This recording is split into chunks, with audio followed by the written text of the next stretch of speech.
छत्तीसगढ़ ले आए हमारा मित्रांनो। छत्तीसगढ़ का अभिवादन यही है, दो चीजें होती है रिपोर्टिंग में, एक भाव और एक स्वभाव। और जो हमारे मित्र हैं आज छत्तीसगढ़ से आए, पहले आपका तारुफ करा देते हैं। विकास तिवारी जी हैं, आप बस्तर टॉकीज के नाम से अपना एक प्लेटफॉर्म रन करते हैं। छत्तीसगढ़ का वो एक ज़िला, उसे कवर करते हुए आप उन मुद्दों को दिखाने की कोशिश करते हैं जो अक्सर जो राष्ट्रीय मीडिया है उसके जहन में नहीं आते, उसके कैमरे पर नहीं आते, या फिर कलम से कहीं अधूरे रह जाते हैं, पूरी तरह से कवर नहीं हो पाते। पंकज जी हैं भदौरिया जी, आप INH जो न्यूज़ चैनल है, हरिभूमि, एक तरह से कह सकते हैं छत्तीसगढ़ का मुखपत्र है, उसी का टीवी प्लेटफॉर्म है, उसे रिप्रेजेंट करते हैं और छत्तीसगढ़ की दिन भर की गतिविधियों को आप वहाँ आवाम तक पहुँचाते हैं। अभिषेक सिंह है हमारे साथ में, नवभारत टाइम्स के जरिए बस्तर की ज़मीन को आपको दिखाने की कोशिश करते हैं कि बस्तर के मुद्दे क्या है, किन विषयों पर बात होती है। छत्तीसगढ़ डेडलाइन के नाम से सेशन को रखा गया है टॉक जर्नलिज्म में, और मुद्दा है दरअसल भारत का वो एक हिस्सा जिसे हम सिर्फ नक्सलिज्म के जरिए पहचानते हैं। एक नज़रिया है, बस्तर का नाम आते ही जहन में नक्सलवाद आता है, जहन में वो मुद्दे आते हैं जिनके बाद अशांति और तनाव के कई विषय रखे जाते हैं। एक सेशन पहले हुआ जिसमें ग्रामीण पत्रकारिता की बात हुई, विकास जी ने उस दौरान भी मेरे ख्याल से काफ़ी चीज़ें यहाँ पर रखी, लेकिन कोशिश होगी कि बस्तर को किसी अलग नज़रिए से देखा जाए। एक ज़िले को कवर करने वाले 3 रिपोर्टर्स हमारे पास में हैं, इन तीनों रिपोर्टर्स का क्या नज़रिया वहाँ पर रहा है, अब तक अनुभव क्या रहा है इनका, वो हम समझे, हम ये समझने की कोशिश करें कि चुनौतियाँ किस तरह से आती है, जो चीज़ें हमारे सामने आती है क्या ठीक वैसी ही हैं, या फिर जिस जगह जाने से प्रशासन डरता है, जिस जगह पर अक्सर बात खून खराबे की होती है, उस ज़मीन पर खड़े होकर वो तस्वीरें, वो मुद्दे आप तक पहुंचाए जाएं जिनकी बात हो। मैं विकास भाई जिन्हें रानू भी कहते हैं, उनके जरिए शुरुआत करूंगा। छत्तीसगढ़ का बस्तर जिला 12 मेरे ख्याल से विधानसभा सीटें हैं और 12 की 12 कांग्रेस के पास में है फिलहाल। 2 अलग अलग पार्टीज हैं, एक का नज़रिया है कि ये मुद्दा पॉलिटिकल है, दूसरा कहते हैं कि अर्थव्यवस्था और विकास से जुड़ा हुआ मुद्दा है। इस बीच छत्तीसगढ़ सरकार में एक रिप्रेजेंटेशन भी है, 12 विधायकों के बीच एक मंत्री है, और वही सरकार विकास की बात करती है, अर्थव्यवस्था की बात करती है। तो शुरुआत आपसे विकास जी, समझना चाहेंगे कि दरअसल ये मुद्दा है क्या, जो बस्तर हम देख पा रहे हैं, जो बस्तर के मुद्दे हम देख पा रहे हैं पूरे देश में, उन मुद्दों के पीछे की वजह क्या है आपके नजरिए से?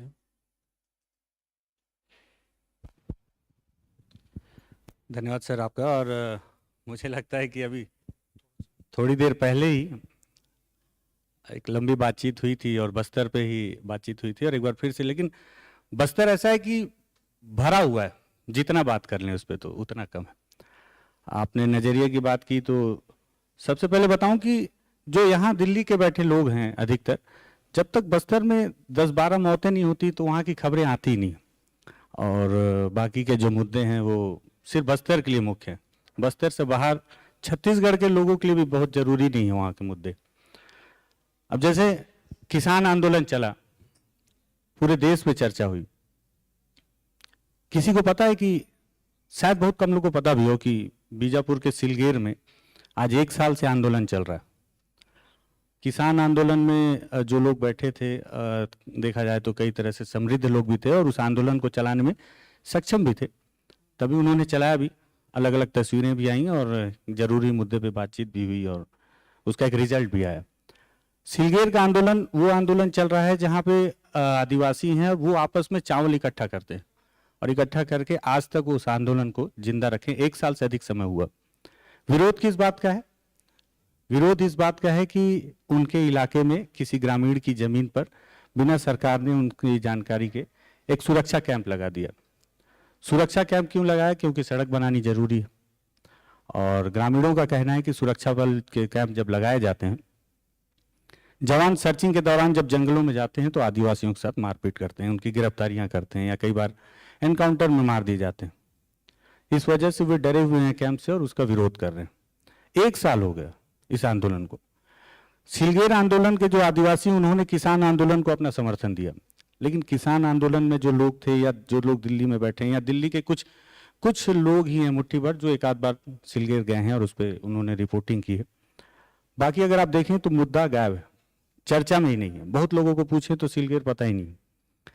और सिलगेर जो बस्तर, जो आप जिला बोल रहे हैं, असल में बस्तर एक संभाग है जिसके अंदर 7 जिले, 12 विधानसभा सीटें हैं और सभी कांग्रेस के पास हैं और एक मंत्री भी हैं, आपने बताया।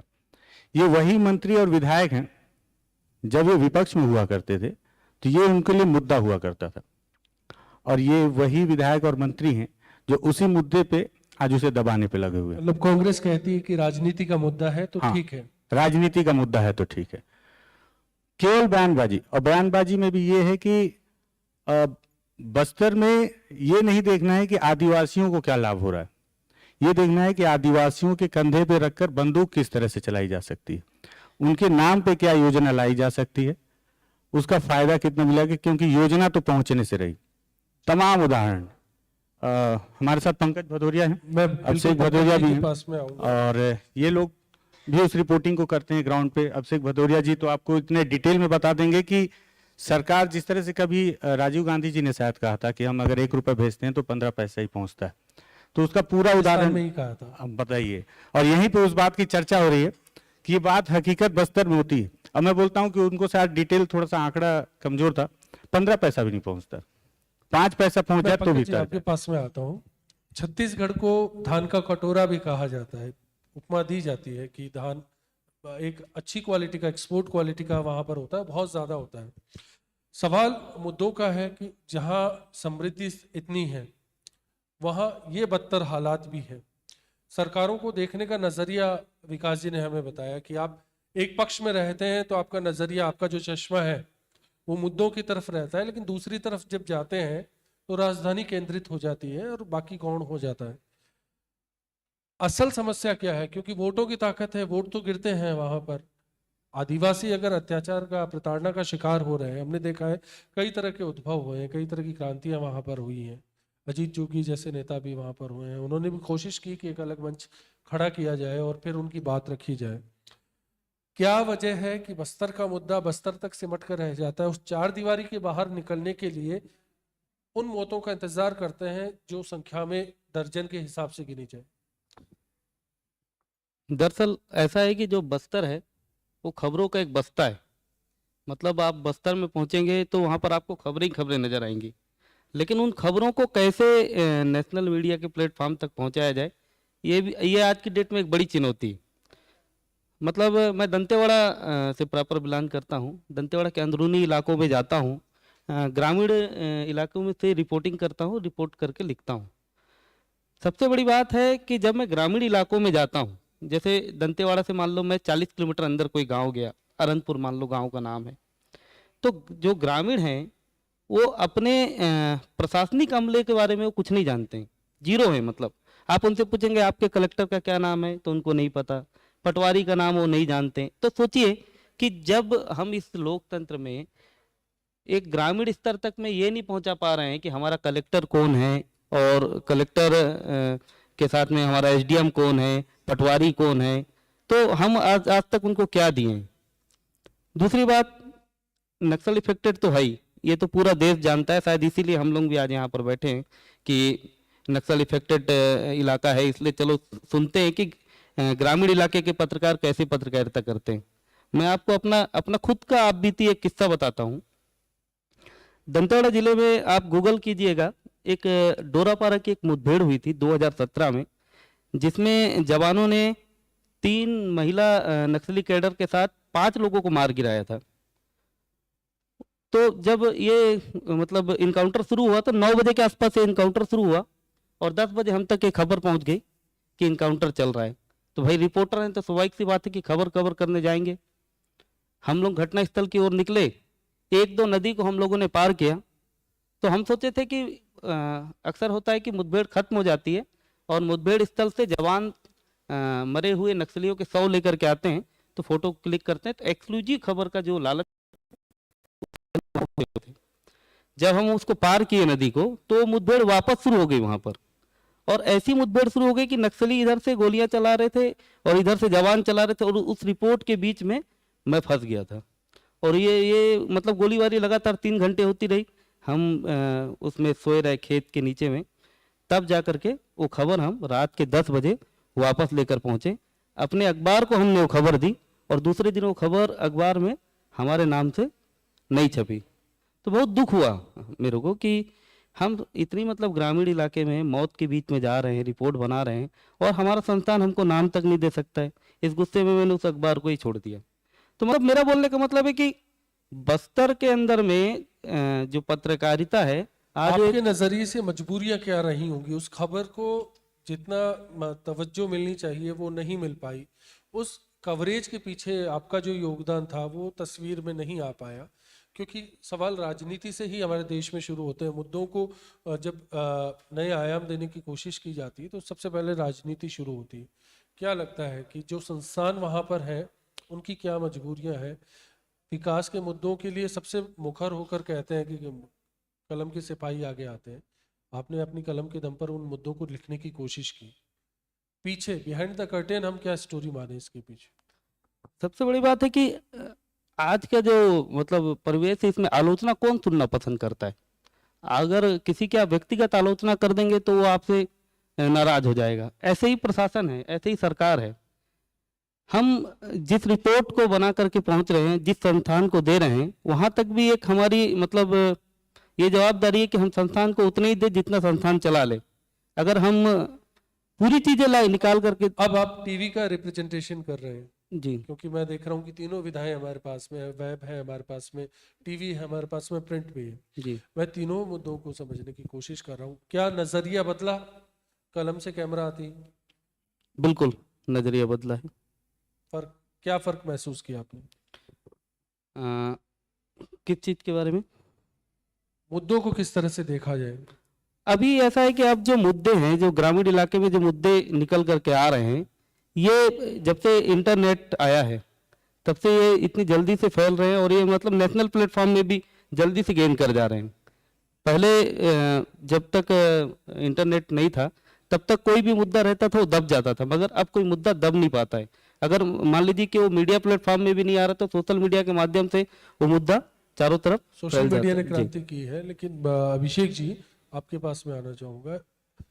बस्तर है तो बदतर है, ये जो बात है खुद भी पत्रकार भी बोल रहे हैं और सरकार इसको देख रही है, लोग इसको फील कर रहे हैं, महसूस कर रहे हैं।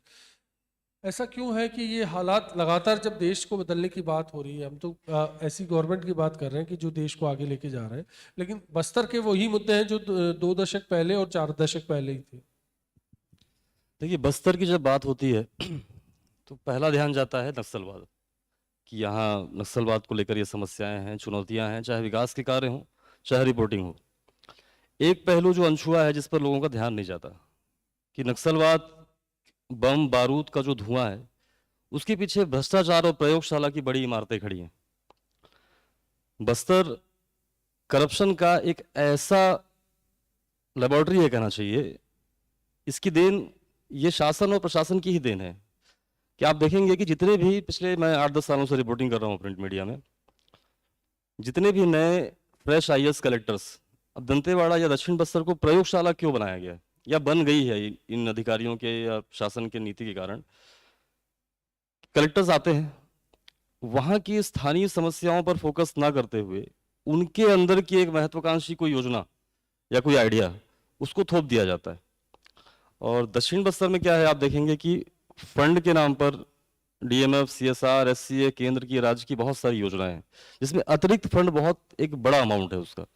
मतलब मैं आपको फिगर बताऊं तो दंतेवाड़ा में डीएमएफ में 200 करोड़ साल के मिलते हैं, 100 करोड़ का सीएसआर है एनएमडीसी का, और कुछ जोड़ लें तो 350 करोड़ साल के अतिरिक्त फंड मिलते हैं। इसका अगर सही तरीके से उपयोग कर लें तो बहुत सारी समस्याएं स्वतः ही सॉल्व हो जाएंगी। आईएएस कलेक्टर्स क्या करते हैं, एक कोई आइडिया दिमाग में आया, और उसको इम्प्लीमेंट करने के लिए ये दरकिनार कर दिया जाता है कि यहाँ इसकी रिक्वायरमेंट है भी या नहीं, और 150 करोड़ बिल्कुल पानी की तरह बहा दिया जाता सिस्टम का है, सिस्टम में टॉप टू बॉटम सब है, कहीं नहीं। मॉनिटरिंग नहीं हो रही, मॉनिटरिंग की रिपोर्टिंग नहीं हो रही, जनता मुद्दे आवाम जो कई तरह के मूवमेंट चल रहे हैं, एक मूवमेंट का जिक्र आपने किया कि वो भी कवर ठीक से नहीं हो पा रहा, आप सब लोग भी वहां पर मौजूद हैं। तो मैं असल में मुद्दे पर इस पर आना चाह रहा था कि यहाँ कमियां किस जगह पर है, शुरुआत कहाँ से की जाए? मॉनिटरिंग की कमी है, शासन प्रशासन दोनों स्तर पर। एक क्या है, नक्सलवाद की जो आड़ है ना, एक ये बैक सपोर्ट करना चाहिए, एक ऐसी दीवार मिल जाती है दोनों को, शासन को भी प्रशासन को भी, जिसके आड़ में मूल मुद्दों को छोड़कर केवल शासन अपनी राजनीतिक रोटी सेक रहा होता है, और महत्वाकांक्षी अधिकारी जो अवार्ड पाने के लिए केवल ना जिले को प्रयोगशाला के रूप में विकसित कर रहे हैं। आप योजनाओं का जिक्र कर रहे हैं रानू भाई, मैं आपके पास में आता हूँ। बीते दिनों से राजस्थान में बैठकर मैं छत्तीसगढ़ की दो खबरों को करीब से समझ पाया। एक, हमारे लिए कोयले की जरूरत, छत्तीसगढ़ सरकार दोषी। दूसरा, छत्तीसगढ़ सरकार गोबर खरीद रही है, गोमूत्र खरीद रही है और सब्सिडी दे रही है, इसका एक बड़ा सारा विज्ञापन, इश्तहार और खबर, इन दो मुद्दों के इर्द गिर्द राजस्थान में हम राजस्थान में बैठकर बात कर रहे हैं। पीछे की तस्वीर क्या है? कोयला अगर कहीं बाहर नहीं जा पाता तो उसके पीछे की तस्वीर में वजह आप क्या ढूंढते हैं? क्योंकि मैं देख पा रहा हूँ कि बड़े बड़े औद्योगिक घराने वहाँ पर हैं, बड़ा इन्वेस्टमेंट की बात कर रहे हैं। रमन सरकार आई, रमन सरकार के बाद में अब बघेल सरकार वहाँ पर है। दोनों के लिए जो विषय है एक जैसे ही रहे हैं, काम करने का अप्रोच भी एक जैसा ही बाहर नजर आता है। सरकारों में तब्दीली के बाद भी कुछ हासिल नहीं हुआ। रानू जी, देखिए, सरकार बदल जाती है, सिस्टम तो वही रहता है। आपने कहा कि चीज़ें बदल क्यों नहीं रही हैं। दरअसल होता ये है कि छत्तीसगढ़, सबसे पहले तो मैं आपको बताऊं कि हम तो बस्तर से आए हैं, लेकिन हम रहते छत्तीसगढ़ में। लेकिन मैं आपको बताऊं कि छत्तीसगढ़ और बस्तर में बहुत ज़मीन आसमान का फ़र्क है। बस्तर असल में छत्तीसगढ़ है ही नहीं। जिस छत्तीसगढ़ को आप धान का कटोरा मानते हैं, बस्तर धान का कटोरा नहीं है। पहले मैं सोचा इसको क्लियर कर दूं। दूसरी चीज़, कोयले पे अगर जब जैसे आप बात कर रहे हैं कि कोयला बाहर क्यों नहीं आ पा रहा है, यही पूछा था आपने। छत्तीसगढ़ का कोयला राजस्थान आ रहा है, आपको पता होगा, और इसी को लेकर हसदेव में एक बड़ी लड़ाई चल रही है आज तक, जिस पे अब राजनीतिक जो जुबानी जंग चल रही है, और इसमें विपक्ष को आने की जरूरत ही नहीं, क्योंकि टीएस बाबा और भूपेश बघेल जी आपस में इसमें जो है कर ले रहे हैं। मुद्दा ये है, अपने अपने वोट समेटने का मुद्दा है। क्योंकि छत्तीसगढ़ में जो कांग्रेस है 15 साल बाद सरकार में आई जरूर है, लेकिन लगता है विपक्ष में रह के भी राजनीति उस तरीके से सीख नहीं पाई। अग्रेसिव राजनीति ठीक है, और जिस तरह से आपने कहा कि गोबर खरीदी का मुद्दा, वो खबर से ज्यादा इश्तिहार ही है। क्योंकि जितनी खबरें छप रही हैं उसकी जमीनी हकीकत अगर आप देखने जाएंगे कि कोई गोबर बेच के स्कूटी खरीद लिया, कोई 2.5 लाख रुपए का जेवर खरीद लिया, अगर उसकी जमीनी हकीकत आप देखेंगे तो संभव कहीं से भी नहीं है। और कल से तो गौमूत्र भी लेना शुरू कर दी अब सरकार। तो ये खबर कम है और इश्तिहार ज्यादा है, और ये सिर्फ वोट की राजनीति है कि कैसे लोगों को अपनी ओर करना है। अभिषेक भाई, कैसे आपको लगता है कि ये वोटों की राजनीति से जुड़ा हुआ मुद्दा है? अगर अर्थव्यवस्था के लिहाज से जोड़कर देखा जाए तो एक बड़ा विषय है गौपालन, पशुपालन, क्योंकि अर्थव्यवस्था का परंपरागत स्रोत रहा है पूरे भारत के लिए। ऐसे में अगर कोई सरकार ये कह रही है कि हम पशुपालन में भी गौपालन को बढ़ावा दे रहे हैं, एक पर्टिकुलर वोट कम्युनिटी को भी टारगेट करने की बात हो सकती है या हो रही है, इन सब तस्वीरों के बीच में आपने कहा कि राजनीति हो रही है यहाँ पर भी, तो जनता क्यों नहीं समझ पा रही उन इश्तिहारों के पीछे का जो माजरा है? खेल पूरा आंकड़ों का है। वहां दिखाया जाता है दिया, अगर दंतेवाड़ा में दिया जलता है तो दिल्ली में उसको सूरज बताया जाता है ना। और यही स्थिति कमोबेश सभी मामलों को लेकर है। लेकिन अगर पशुपालन की बात करें तो एक प्रमुख कहना चाहिए रोजगार का माध्यम भी है, और एक पशुपालन एक वहां के आदिवासी जुड़े हुए हैं, लोग जुड़े हुए हैं इससे। योजना अच्छी थी सरकार की कि गोधन न्याय योजना के माध्यम से हम आदिवासियों से गोबर खरीदेंगे, और अभी तो गौमूत्र को लेकर भी एक योजना लॉन्च हुई है। लेकिन वहाँ के आदिवासी या जो वहाँ के देसी नस्ल हैं वो उस स्तर पे नहीं है कि आप उससे बहुत ज़्यादा आय उपार्जन कर सकें। आपने गोबर योजना लाई, लेकिन सारा खेल आंकड़ों में और कागजों में रहकर सीमित रह गया। वस्तु स्थिति में गोबर से या बेचकर इतना अर्जन आदिवासी नहीं कर पा रहे हैं कि उसको हम एक आय का माध्यम मान लें। और धरातल पे स्थिति ये है कि ये भी आंकड़ों और कागजों में ही सिमट कर रह गई योजना, जैसे बाकी योजनाओं का हश्र है। और राजनीतिक रूप से इसको एक कहना चाहिए कि जैसा भाजपा की विचारधारा से जोड़ा जाता है राम को, और गाय हो गई एक धर्म से जोड़ दिया गया, वैसे ही कांग्रेस भी इसको भुनाने का प्रयास कर रही है, और ये भी अब राजनीतिक मुद्दा बनकर उसकी भेंट चढ़ता हुआ दिख रहा है। महेंद्र कर्मा एक बड़ा नाम थे। कांग्रेस की राजनीति का एक दौर उनके साथ थम गया जब नक्सली हमला हुआ, और उसके बाद कांग्रेस को रिवाइव करने में टाइम लगा। राजस्थान में पार्टी के बीच मतभेद होते हैं तो देश की सुर्खियों में होते हैं, किसी और स्टेट में होता है तो सुर्खियों में होते हैं। आपने जिक्र किया अभी कि वहाँ भी इसी तरह का एक मतभेद है। दो शीर्ष नेता एक मुख्यमंत्री की कतार में थे और दूसरे मुख्यमंत्री बनने में कामयाब रहे। दोनों के बीच वैचारिक द्वंद्व है, और उस द्वंद्व का हर्जाना कांग्रेस उठा रही है। क्या स्टेट भी उठा रहा है? बिल्कुल, स्टेट भी उठा रहा है उसका, क्योंकि जो आपसी प्रतिस्पर्धा या फिर कारण कुर्सी की लड़ाई है वहां पर दो नेताओं के, दो बड़े दिग्गज नेताओं के बीच में है कांग्रेस के। और हो ये रहा है कि इतना हस्तक्षेप एक मंत्री के विभाग में है। मतलब टीएस सिंहदेव की बात करें तो उनके पास में स्वास्थ्य है, पंचायत ग्रामीण है, और अभी उन्होंने हाल ही में इस्तीफा भी दिया है उससे। तो स्वास्थ्य जैसा महत्वपूर्ण विभाग, और अगर मंत्री के सारे अधिकार छीन लिए जाएं, मतलब आप मंत्री तो हैं लेकिन आप क्रियान्वयन किसी भी योजना का अपने हिसाब से नहीं कर सकते, तो खामियाजा तो जनता ही भुगतेगी उसका। लीड कर रहा है एक ही जगह हाउस के बैठे लोग, और नीचे जो विभागीय मंत्री हैं वो केवल डमी रह गए। कारण उसका है राजनीतिक मतभेद या कुर्सी की लड़ाई। और निश्चित तौर पर जमीनी स्तर पर लोगों को इसका खामियाजा भुगतना पड़ रहा है। चलिए, मैं सियासी गलियारे से बाहर निकलकर अब आदिवासियों के बीच में पहुंचने की कोशिश करता हूं। दंतेवाड़ा में आप कह रहे हैं ग्राउंड रिपोर्टिंग करते हैं। तस्वीर का एक पक्ष तो हमने देख लिया, दूसरा आदिवासियों के बीच रहकर रिपोर्टिंग, उनके मसले, उनकी बात, सिस्टम से वो क्या चाहते हैं, अपने विधायक से वो क्या चाहते हैं, और आपसे क्या वो संवाद है कि आपसे कह सकें कि वो क्या चाहते हैं। कभी ऐसा मुमकिन हो पाया, और उसमें आप लोग कितने कामयाब रहे?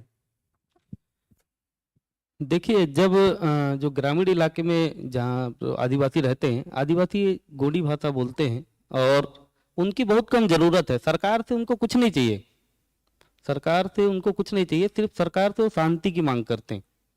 अक्सर जब आदिवासी इलाकों में कोई भी नक्सल घटना जुड़ती है, जिस गांव के आसपास होती है उस गांव के 10, 20, 50 लोगों को तो पुलिस वाले ऐसे ही उठा ले जाते हैं, और फिर उन पर तरह तरह की धाराएं लगा देते हैं। किसी को 3 साल की जेल, किसी को 4 साल की जेल। अभी एक बुरकापाल में आप देखे होंगे, नेशनल स्टोरी पे बनी होगी, जिसमें 122 लोगों को एनआईए ने बाइज्जत बरी कर दिया। बुरकापाल में एक हमला हुआ था जिसमें 122 लोगों को आसपास के गांव वालों को उस मामले में आरोपी बना दिया गया था। तो अगर न्यायालय ने उनको बाइज्जत बरी किया है तो मतलब कहीं ना कहीं सबूत नहीं मिले होंगे। बाहर ये समझा जाता है कि लोकलाइट्स हैं वो सपोर्टर्स होते हैं नक्सलाइट्स के। ये एक तस्वीर दिखाने की कोशिश की जाती है कि जब हमला हुआ, लोग जमा हुए, हथियार जमा हुए, तो गांव वालों को पता रहा होगा, और गांव वाले उसमें कहीं ना कहीं मिलीभगत करते होंगे। पूरा देश जानना चाहता है कि दरअसल नक्सलिज्म वर्सेस गवर्नमेंट के बीच वो जो आदिवासी है, जो मूल छत्तीसगढ़ की पहचान है, उसकी क्या भूमिका रही है। प्रताड़ना झेल रहा है, वो तो हम देख रहे हैं, खबरों में भी आ रहा है, लेकिन उसकी भूमिका क्या रही है वो कभी नहीं निकल कर आ पाता। देखिए, जहां पर सरकार नहीं पहुंच पा रही है, जहां पर सरकार का कोई तंत्र नहीं पहुंच पा रहा है, तो स्वाभाविक सी बात है कि जो लोग वहां पर नक्सलिज्म चला रहे हैं उनकी बात तो ग्रामीण मानेंगे ही। ठीक है, चाहे उनका दबाव बोलिए या आप जो भी उनको बोल सकते हैं। अभी वो कश्मीर वाले मुद्दे पर चर्चा चल रही थी, तो मैं सुन रहा था, उसमें एक जन ने कहा कि अगर श्रीनगर में कोई आतंकवाद होता है और कोई आतंकवादी अगर जेब में पिस्टल रखा है तो उसकी कोई शिनाख्त नहीं है। ऐसे ही वहां पर कोई नक्सली की कोई आइडेंटिफाई नहीं है, कोई वर्दी पहन करके वो ऐसा नक्सली नहीं है कि वो बंदूक टांगा कहीं भी घूम रहा है। वो कहीं पर भी भीड़ में हो सकता है, उनका एक अलग एजेंडा है, अपने एजेंडे में वो लोग काम करते हैं। लेकिन आप ये बोलोगे कि हर ग्रामीण नक्सली है उसके साथ, तो ये गलत है। आप यही मान लीजिए कि अपन इस मंच पर बैठे हैं और 4 लोग अगर बंदूक लेकर आ जाते तो हम चारों को दबाव में कुछ ना कुछ काम करना पड़ेगा, अगर हमको अपनी जान प्यारी है तो सरकार को समझना पड़ेगा, सरकार को उन ग्रामीणों तक जाना होगा, उनकी मूलभूत समस्याओं को जानना होगा और ये समझना होगा कि जब वो ग्रामीणों का दिल जीतेगी सरकार, तभी वहां से नक्सलवाद खत्म होगा। रानू भाई, ये जो गांव वालों का दिल है, आदिवासियों का दिल है, ये कैसे जीता जाए? सड़क बनाने के लिए गांव वाला अपनी जमीन देने के लिए तैयार नहीं है, विकास नहीं होगा, सड़क के जरिए विकास आता है। लोकतांत्रिक अवधारणा है, एजुकेशन चाहिए तो मास्टर जी को आने के लिए अच्छा रोड चाहिए, स्कूल का इंफ्रास्ट्रक्चर खड़ा करना है तो उसके लिए बेहतर आवागमन के साधन चाहिए। सड़क बनी और उसके नीचे बारूदी सुरंग बिछ गई, तो फिर कैसे समझा जाए कि वहाँ जनता विकास चाहती है और सरकार विकास नहीं दे पा रही है? देखिए क्या है कि सरकार को मंशा अच्छी रखनी होगी, सरकार कोई भी हो, बीजेपी हो या कांग्रेस हो। सिलगेर से मैंने शुरुआत की थी अपनी बात की। सिलगेर की रिपोर्टिंग करना काफ़ी टफ था मेरे लिए। क्यों? क्योंकि मुझे पता था कि पुलिस ने गोली मारी है और 3 गांव वाले मारे गए उस आंदोलन में जो निहत्थे थे। मुझे ये भी पता था कि जो गांव वाले बैठे हैं धरने पे, रोज शाम को जो माओवादिस्ट हैं उनको ब्रीफ करते हैं कि क्या करना है और क्या हुआ दिन भर। तो मुझे ये पता है कि इसके पीछे माओवादी हैं, लेकिन प्रूफ नहीं है। लेकिन मुझे पता है कि जब माओवादियों ने ग्रामीणों को उकसाया और ग्रामीण जब अग्रेसिव हो गए तो पुलिस ने फायर खोल दिया, जिसमें 3 लोग मारे गए। तो अगर आप पुलिस की साइड से रिपोर्टिंग मतलब कहीं झुक गए तो ये होगा कि आप ग्रामीणों के विरोध में रिपोर्टिंग कर रहे हैं। ग्रामीणों की तरफ चले गए तो जो शहरी लोग हैं बोलेंगे कि भाई तुम तो नक्सलियों की तरफ से रिपोर्टिंग करते हो। तो मैंने गांव वालों से ही पूछा, तुम्हारे गांव में आंगनबाड़ी चाहिए? बोले हाँ सर चाहिए। अस्पताल चाहिए? बोले हाँ सर चाहिए। स्कूल? बोले वो भी चाहिए। तो बोले राशन का दुकान भी चाहिए होगा फिर? बोले हाँ सर चाहिए। मैं बोला सड़क नहीं रहेगी तो कैसे पहुंचेगा बताओ? बोले सर सड़क भी चाहिए, लेकिन इतनी चौड़ी सड़क नहीं चाहिए। हमारे पास कोई BMW तो है नहीं, चलना तो हमने पैदल ही है। इतनी चौड़ी सड़क क्यों बना रहे हैं, ये सवाल पैदा करता है।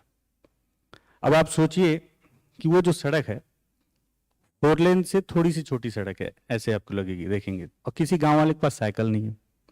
तो गांव वालों के मन में संदेह माओवादियों के द्वारा भरा जाता है, या आज चौड़ी सड़क बनाई जा रही है, कल यहाँ खदान खोदे जाएंगे, जब खदान खोदे जाएंगे तो तुमको यहाँ से हटाया जाएगा। तो भविष्य में होने वाली जो परेशानी उससे बचने के लिए आज ही विरोध करना शुरू कर दो।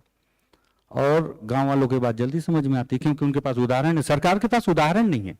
आपने आज तक किया क्या है? मतलब ग्रामीण अंचलों में बैलाडीला जहां से अरबों रुपए आपने कमाए हैं, मैंने पिछले सेशन में भी बताया कि वहां के लोग जो विस्थापित हुए हैं, कई जो पीछे चले गए हैं, उनके पास में आधार कार्ड नहीं है, वोटर ID कार्ड नहीं है, 3 पहाड़ी पार करके चावल लेने जाते हैं, है ना। और आपने आज तक बोधघाट की परियोजना शुरू करने की बात की जिसमें 46 गांव डूब जाएंगे। तो आपके पास उदाहरण नहीं है। अब आप चौड़ी सड़क बना रहे हैं, गांव वाले डरे हुए हैं, आपको उनका भरोसा जीतना होगा। और मैं हमेशा बोलता हूं, इश्तेहार में विस्थापित को जमीन मिली, मकान मिला या फिर मुआवजा मिला, ये कभी हिस्सा क्यों नहीं बन पाया? क्यों इस बात का इश्तेहार नहीं हुआ कि सरकार के सपोर्ट में आपने विकास के साथ काम किया, तो फिर विकास की परिणति में दोनों को बराबर मिला, सरकार ने स्टेट का विकास किया और जनता का विकास हुआ? ऐसा क्यों नहीं हो पा रहा? देखिए आपने तो पहले ही कह दिया कि इश्तेहार में आया, और जो इश्तेहार में आया है तो वही आएगा जो सरकार चाहती। हुआ इसलिए नहीं क्योंकि वो छपा नहीं, छपा इसलिए नहीं क्योंकि इश्तेहार के पैसे ज्यादा दिए गए। और जो जनता की बात है कि असल में क्या जनता का विकास हुआ, जिस क्षेत्र में आपने जो भी काम किया उसमें एक्चुअल में क्या आखिरी आदमी को मिला, तो बातें आज तक सामने आ ही नहीं पाती। और यही वजह है कि जब हम दूर से देखते हैं तो लगता है कि यार बताओ, भूपेश सरकार गोबर खरीद रही है, एक नया एक्सपेरिमेंट, अब गौमूत्र खरीद रही है, लोन के जो पैसे वो माफ कर दे रही है। मतलब किसानों की कितनी हितैषी है। आप जमीन पे जाके देखें तो कितनों को इसका लाभ मिला। कैसे आप मान लेंगे कि सरकार के साथ जो योजनाएं चल रही हैं उससे जनता का विकास हो रहा है या नहीं हो रहा है? वेब में है, वेब में तो कोई सेंसरशिप आपके लिए है नहीं। आप जब बस्तर टॉकीज दिखाते हैं तो वहाँ इमोशन भी होते हैं, वहाँ कलर्स भी होते हैं, वहाँ एक्शन भी होता है। अब मैं उन रंगों पर लौटना चाहूँगा। मेरे कुछ मित्र हैं वहाँ पर, वो बताते हैं कि चित्रकूट के नाम से एशिया का सबसे बड़ा जलप्रपात वहाँ मौजूद है। करीब 200 मीटर की चौड़ाई उसकी बताई जाती है, कि जो अमूमन किसी झरने पे संभव नहीं हो पाती। एक रंग है, आप मौलिक स्वरूप रखते हुए भी बस्तर को अगर दिखाने का नजरिया रखें।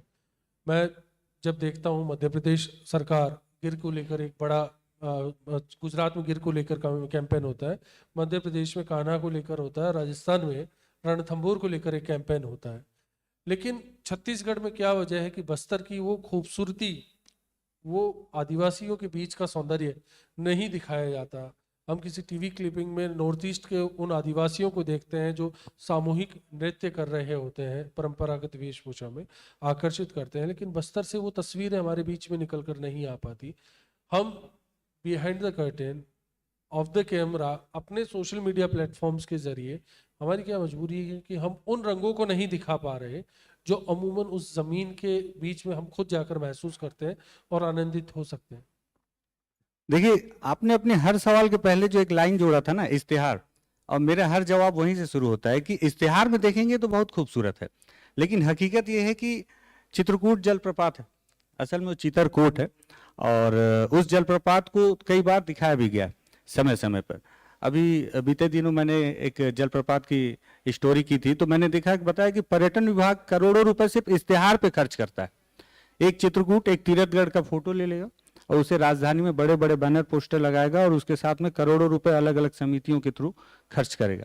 लेकिन जो नए जलप्रपात निकल कर सामने आ रहे हैं, जो और भी ज्यादा खूबसूरत हैं और पूरी तरह नेचुरल है, वहां पे उनके पैसे या उनकी समितियां नहीं पहुंच पाती, वहां के लोकल लोगों तक वो लाभ नहीं पहुंच पाता।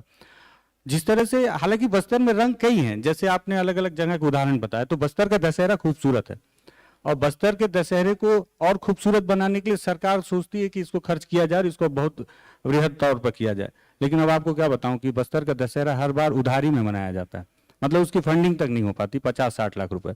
अब आप सोचिए 75 दिनों तक दशहरा मनाया जाता है बस्तर में, कल से उसकी शुरुआत हुई है, कल हो गई बस्तर में दशहरे की शुरुआत। तो पूरे विश्व प्रसिद्ध है अपने आप में, पूरे देश विदेश से वहां सैलानी आते हैं बस्तर के दशहरे को देखने के लिए। बस्तर का हर एक रंग अपने आप में अलग है, मतलब जितनी रंग आपको प्रकृति में मिलेंगे, लेकिन ये है कि सरकार ने कभी नक्सलवाद को छोड़ के दूसरे पे फोकस किया नहीं, क्योंकि नक्सलवाद के बैकग्राउंड पे पैसे और फंडिंग की काफी और व्यवस्था है देश उसके की पास। खबरों ने भी शायद उसी हाँ, पहलू को देश- छोड़ दिया। इसीलिए मैंने कहा बस- कि टॉक जर्नलिज्म का ये जो मंच है, इस पर बात होनी चाहिए कि वो रंग क्या है। अभिषेक भाई, मैं आपके पास भी आ रहा हूँ, उन रंगों में क्या अछूता महसूस किया आपने जब दुनिया को देखते हैं, दुनिया से उन रंगों को की तुलना करते हैं और देखते हैं कि ये इससे बेहतर है, लेकिन कहाँ है? क्या ये सवाल आया और इसके लिए क्या प्रयास आपके स्तर पर हुए? बेहतर, मैं बार बार इस चीज़ पे फोकस कर रहा हूँ कि कागज़ों में है, बाहरी आवरण में है। आप अगर सरकारी आंकड़ों पे जाएंगे, कागज़ों में जाएंगे, तो आपको सब कुछ बहुत बेहतर लगेगा, लेकिन नक्सलवाद को सामने रखकर केवल खाना पूर्ति की जा रही है।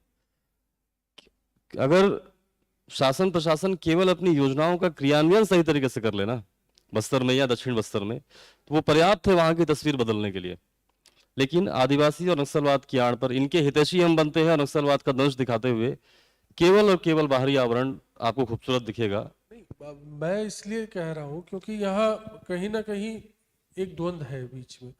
जनता विकास चाहती है, सड़क बन रही है, माओइस्ट आते हैं और उनको बरगला देते हैं, वो बरगलाने में आ जाते हैं। इस द्वंद्व को कैसे खत्म किया जाए, इसका क्या रास्ता हो सकता है? क्योंकि आप ग्राउंड पर काम कर रहे हैं और दोनों पहलुओं को आप कवर कर रहे हैं, इसलिए समझने की कोशिश कर रहा हूँ कि शुरुआत कहाँ से हो सकती है। ठीक है, हमने मान लिया ब्यूरोक्रेसी का जो भ्रष्टाचार है, लाल फीताशाही वहां पर है रेड कॉरिडोर में, हम उसे देख रहे हैं और समझ रहे हैं, लेकिन कहीं से तो खात्मे की शुरुआत होनी चाहिए।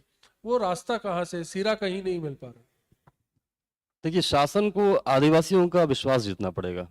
आपने ऐसा कोई सेतु नहीं बनाया आज तक, चाहे 3-4 दशकों में देख लें, तो ऐसा कोई सेतु नहीं बना जो एक मध्यस्थता का काम करे, जो आदिवासियों के मन में विश्वास पैदा करे शासन प्रशासन के प्रति।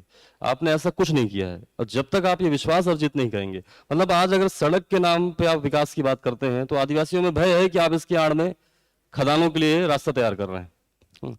आप अगर किसी बिल्डिंग का निर्माण करते हैं तो उनको लगता है आगे जाके कैंप का रूप ले लेगी।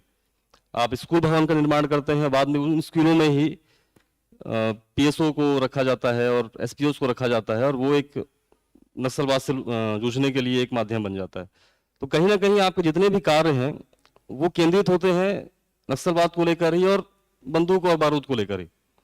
तो उनको ये लगता है कि सारे कार्य जो है उनसे ही जुड़े हैं, हमारे तक या हमारे विकास को लेकर, उनकी मूलभूत दैनिक समस्याओं को लेकर जिस स्तर पर कार्य होना चाहिए आज तक नहीं किया गया है। पंकज जी, हर समूह का एक नेतृत्व करता होता है, नेतृत्व लीडरशिप की बात है।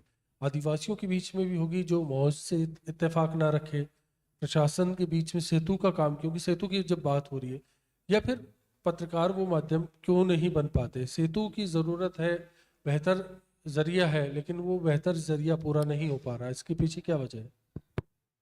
देखिए, पत्रकार सेतु का माध्यम है, ऐसा नहीं है कि पत्रकार वहाँ सेतु का माध्यम नहीं है। हम लगातार अंदरूनी इलाकों में जाते हैं, खबरें निकालते हैं, प्रशासन तक पहुंचाते हैं, राज्य सरकार तक खबरें पहुंचती हैं, मगर पत्रकार खबरें ही दे सकते हैं, पत्रकार उस पर क्रियान्वयन करना सरकार का, प्रशासन का काम है। बस्तर का जो दंतेवाड़ा जैसा जो अंदरूनी इलाका है, उसके अंदर में मतलब ये समझ लीजिए कि अभी आपको मैं ताजा एक चीज बताता हूँ कि दंतेवाड़ा से एक रोड बन रही है, जगरगुंडा होते हुए जा रही है। अब वो जो रोड है वो पीडब्ल्यूडी को दी गई है। अब पीडब्ल्यूडी उस पर काम की, अभी पानी जो गिरा 7-8 दिन पहले में, पूरी रोड ही बह गई, आधी से ज्यादा उनकी रोड बह करके सड़क के बाहर चली गई। अब बताइए कि करोड़ों रुपया उस रोड में लगा, इतने जवान उस पर ड्यूटी करते हैं, कितने जवान तो शहीद हो गए, उसके बाद अगर इस तरीके से रोड बनेगी तो फिर विकास का आयाम कहाँ रह जाएगा? समझने वाली बात है कि मतलब हम वो काम करके दें, इसके लिए मतलब एक ऐसा लावा उठना चाहिए कि अगर मैं नकुलनार से कोई बात उठाऊं अपने गांव से, तो नकुलनार से जिले में पहुंच जाए, जिले से वो राज्य में पहुंच जाए, और राज्य से वो देश की बात बन जाए। तो ऐसा कोई बड़ा प्लेटफॉर्म अभी वहां पर नहीं बन पा रहा है जो वो उन आदिवासियों की आवाज एक बड़े प्लेटफॉर्म में बूम करे। रास्ता भी तय करना होगा रानू भाई, तो रास्ता आपको क्या लगता है कि शुरुआत कहाँ से? गलतियां गिना दी हमने, परेशानियों को हमने समझ लिया, और उन परेशानियों से लड़ने वालों की भी खामियां हमने ढूंढ ली है यहाँ पर, लेकिन आपका नजरिया क्या कहता है? बस्तर टॉकीज को अगर हैप्पी एंडिंग चाहिए तो वो कहाँ मिल पाएगी? देखिए, बस्तर टॉकीज का हैप्पी एंडिंग तो ये है कि जो बस्तर से नक्सलवाद जो है वो चला जाए, लेकिन उसके बाद की क्या तस्वीर होगी?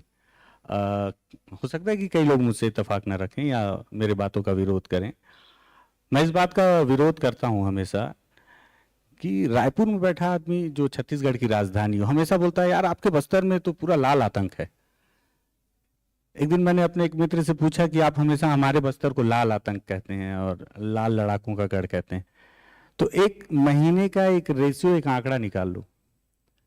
बीजापुर जो सबसे ज्यादा नक्सल प्रभावित इलाका है, उस इलाके में एक महीने में कितने एफआईआर दर्ज हुए पूरे जिले में, और आपके रायपुर जो सबसे विकसित इलाका है वहां कितने एफआईआर दर्ज हुए?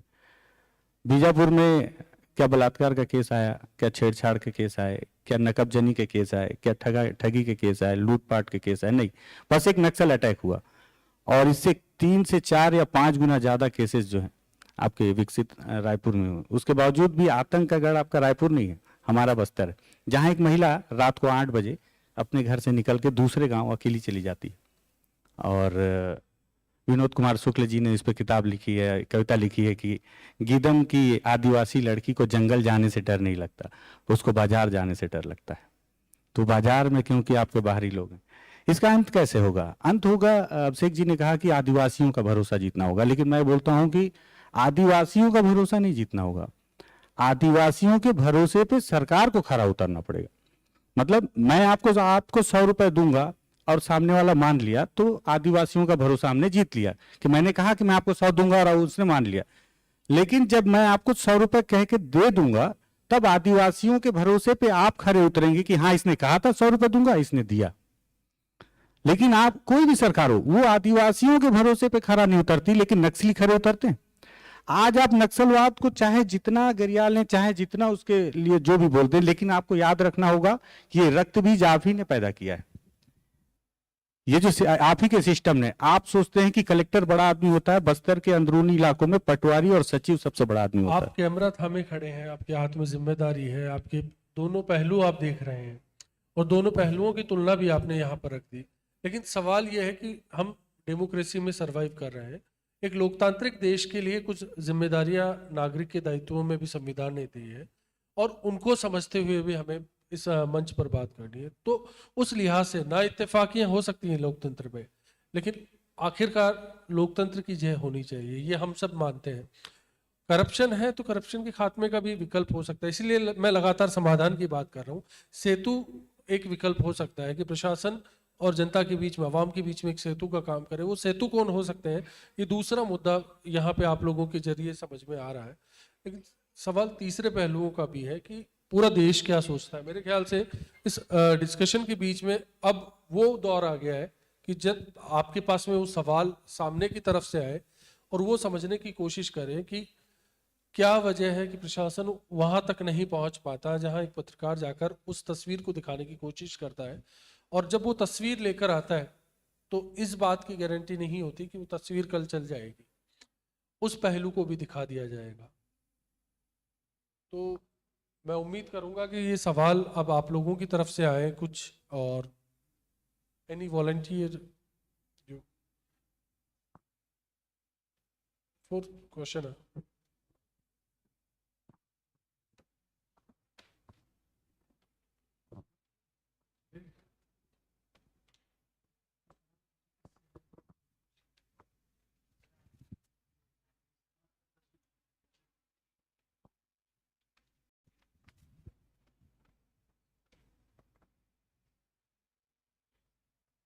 हेलो सर, मेरा नाम प्रिया बंसल है। मैं बस से नक्सलाइट्स के रिलेटेड क्वेश्चन नहीं पूछना चाहूँगी। अभी मैं पूछना चाहूँगी कि अभी राजस्थान और छत्तीसगढ़ में ही कांग्रेस सरकार बची हुई है और आने वाले वक्त 2023 में हमारे इलेक्शंस हैं, तो आपको क्या लगता है कि राजस्थान और छत्तीसगढ़ में कांग्रेस का बोलबाला चलता रहेगा या फिर कोई और सरकार इसकी जगह ले लेगी? छत्तीसगढ़ में कांग्रेस को देखा जाए, लग तो नहीं रहा है कि इनको आने वाले समय में इनको आने की उम्मीद है। मतलब वो खुद नहीं चाह रहे कि हम आएंगे, और उनको हराने की जरूरत नहीं, मुझे लगता है खुद ही हारने के लिए तैयार बैठे हैं। और राजस्थान की बात करें तो थोड़ा सा राजनीतिक तौर पे मेरा कमजोर है एनालिसिस। छत्तीसगढ़ को करीब से देख रहा हूँ तो इसलिए ज्यादा अच्छे से समझ पा रहा हूँ। क्योंकि अभी महाराष्ट्र हो गया, गोवा हो गया, इसमें बहुत ज़्यादा राजनीतिक बोलबाला अलग अलग चल रहा है। यहाँ पे बहुत सारे पॉलिटिकल क्राइसिस चल रहे हैं, तो क्या पता अभी छत्तीसगढ़ और राजस्थान में आने वाले वक्त में देखने को मिल जाए। ये अलग मुद्दा है। एक्चुअल में हम सेशन से बाहर जा रहे हैं। मुद्दा इसीलिए, जी बिल्कुल बिल्कुल जुदा सवाल है आपका। डिपेंड्स ऑन कंडीशन, जो भी लोकल ग्रीवेंसेस होंगे, पॉलिटिकल सिचुएशंस होंगी, उनके अकॉर्डिंग होगा ये। तो can't predict, it's too early. Thank you.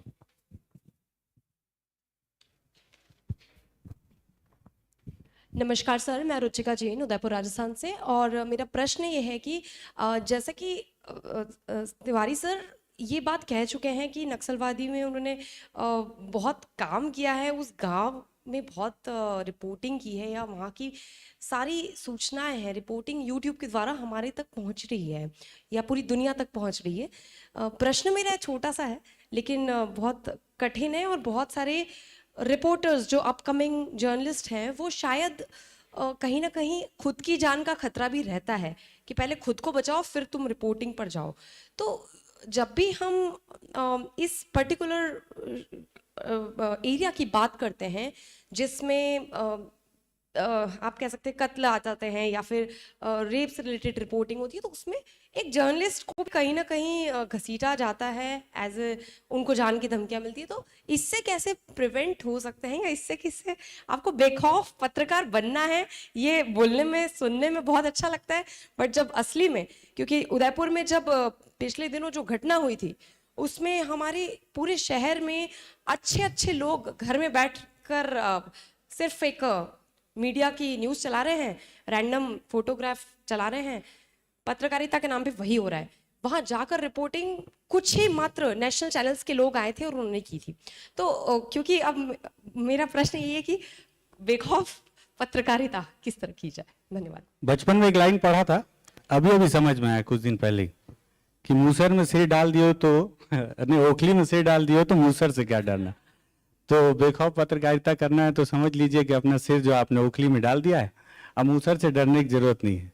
होइए वही जो राम रचि रखा, जो होना होगा हो गई।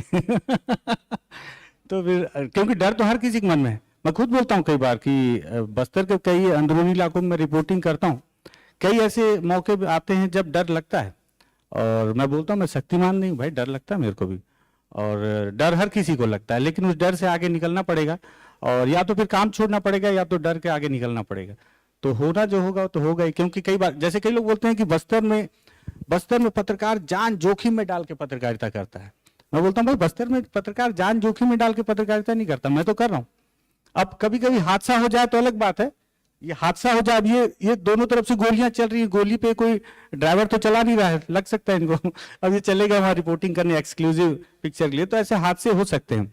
लेकिन सबसे ज्यादा खतरनाक मुझे लगता है कि यूपी और बिहार में रिपोर्टिंग करना है।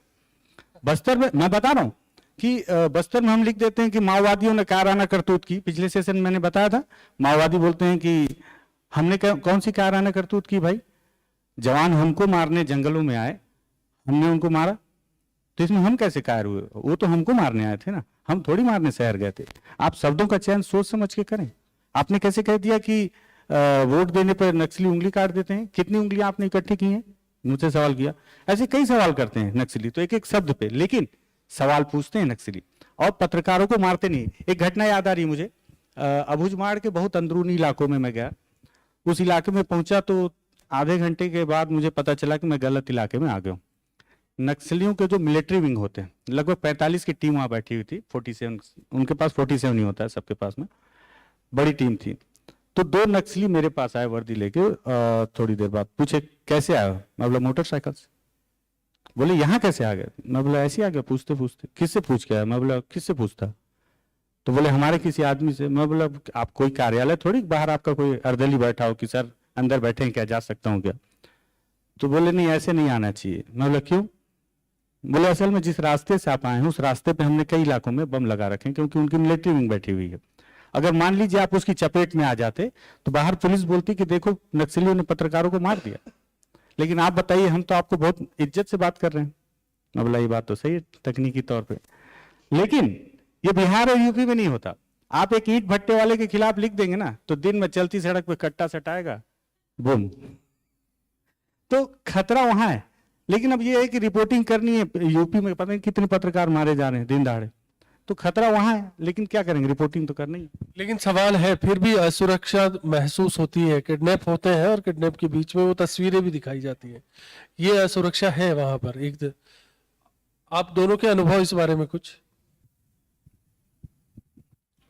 देखिए, पत्रकारिता कर रहे हैं तो अब खतरा तो है, और लेकिन खतरों के बीच में ही तो काम करेगा, वही तो खतरों का खिलाड़ी है। तो अब हम लोग तो ऐसे इलाके में है बैठे हैं कि अब हमको पता नहीं कि अब हम रिपोर्टिंग में निकले तो शाम को जिंदा आएंगे कि 4 टन खटिया में लद के आएंगे वापस, क्योंकि ऐसी घटना हो जाती है वहां पर, कई बार हुई भी है।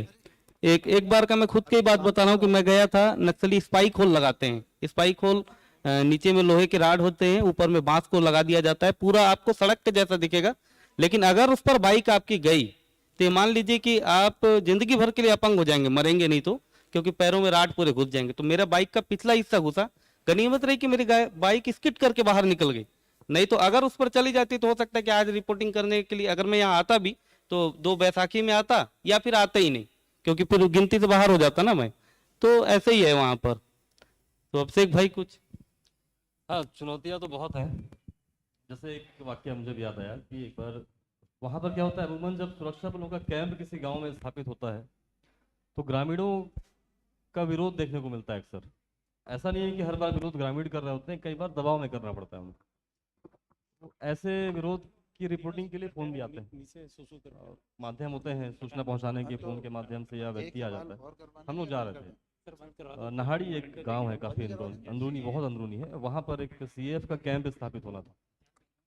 जाते जाते अचानक रास्ते में, जो हम लोग बाइक में थे, एक बगल वाले बाइक में जो मेरे मित्र थे संजय गौतम, उन्होंने ध्यान दिया और इशारा किया कि रुक जाओ। जब ब्रेक मारे और रोक के देखे तो सड़क के दोनों छोर पर एक पेड़ इस तरफ था, एक पेड़ इस तरफ था, उसमें बीच में तार बंधा हुआ था। वो तार करीब 10 mm का रहा होगा। कैसे उनकी नजर पड़ी वही जाने, वो नक्सलियों ने बांध रखा था, और अगर हम उसको नहीं रुकते इस समय पे तो वो तार बिल्कुल हमारे गर्दन के हाइट पे था। तो जितने लोग थे ना, मतलब 50-60 की स्पीड में अगर हम टकराते उससे तो खेल खत्म था हमारा। तो इस तरह की चुनौतियां भी आती हैं। फिर बाद में हम लोगों ने विरोध किया कि आपको मालूम था पत्रकार रिपोर्टिंग के लिए आ रहे हैं, पुलिस नहीं आ रही है, तो कम से कम ये हमको इंटीमेट करना था या रोड क्लियर करना था। तो इस तरह की चुनौतियां भी हैं कि कब कहाँ क्या घटना घट जाए नक्सल रिपोर्टिंग में या ग्रामीण रिपोर्टिंग में नहीं जानते। तो ये सब चलिए, बस्तर इतना लंबा है कि और अगले सेशन के लिए भी बात हो सकती है, लेकिन टाइम आउट का संदेश है और फिलहाल के लिए इस चर्चा को यहीं विराम देते हैं। आपका धन्यवाद इस नज़रिए से बस्तर को दिखाने के लिए कि तस्वीर का एक और पहलू भी है जिसको एक्सप्लोर करना कोई चाहे तो कर सकता है। खौफ है लेकिन सुंदर भी है। शुक्रिया आपका भी।